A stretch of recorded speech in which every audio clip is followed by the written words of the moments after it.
So starting the test drive in this Tahoe, of course with a 5.3 liter V8, very good pickup. And I like how quiet it is when it's not under hard acceleration, but it also has a nice rumble to it when you give it a little something.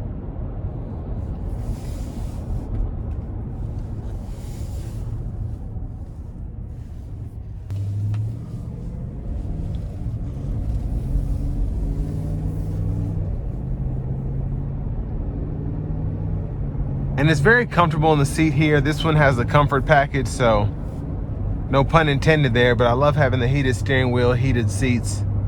And the padding in the new Chevy steering wheels is just fantastic. Doesn't feel flimsy at all. But we're gonna give it a little pull here.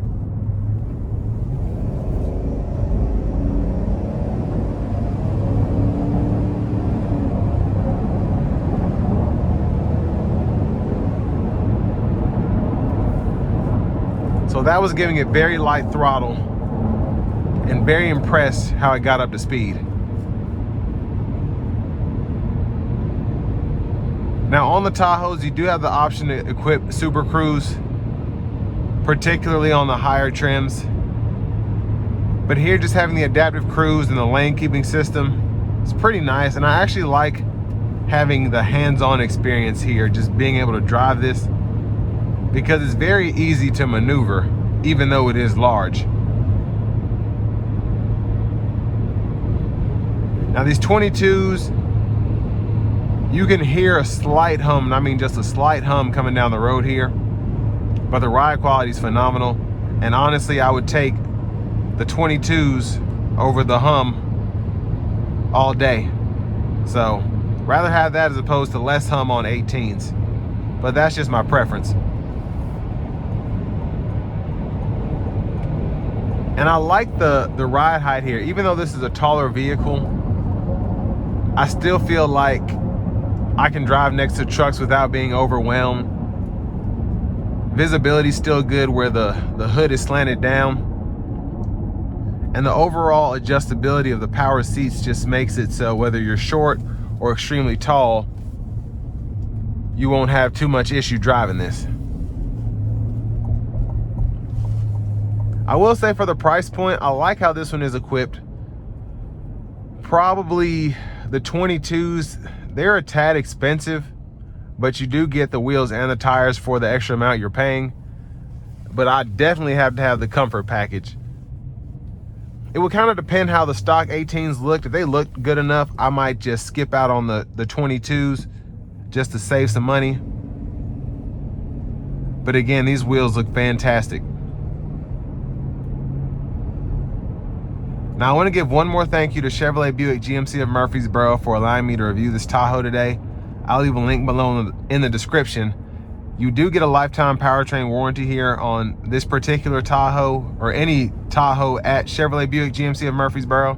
So just keep that in mind when you're shopping. However long you have the vehicle, that's how long the warranty applies. Whether you keep it 2 years, keep it 15 years, however long you own the vehicle, you get the lifetime warranty. But if that's not a big deal to you and you just want to find the best price on a Tahoe or any new vehicle in your area, click on that second link down below. I'll make sure your local dealers are fighting to get you the best price on one of these. But final thoughts, I mean, very nice. I'm very impressed, not only with the new Tahoe, just having the new interior, having the new front fascia, those added taillights in the back are killer. But it's just the price point you get with the comfort package. It's nice to be under 75 grand as opposed to going up to maybe a high country or something like that. Just like how this trim is. Only thing I'd rather have is cooled seats, which would probably make you go up to a Premier or something like that. But honestly, especially with the lighter interior here, shouldn't really be a huge deal. Now if the leather was black, I'd have to have my cooled seats. But another thing that helps keep this vehicle less hot than it could be is having that retractable sunshade there, so you probably won't have that much issue as long as you keep that closed when it's hot out. But yeah, that about sums it up. It's a very nice vehicle. What I would expect from a 75 grand Tahoe. All the features, all the new tech, all the amenities that I'm used to with the comfort package. This is just a nice spec, a nice build. And with all that being said, this will bring me to the end of my review of this 2025 Chevy Tahoe in the LT trim level.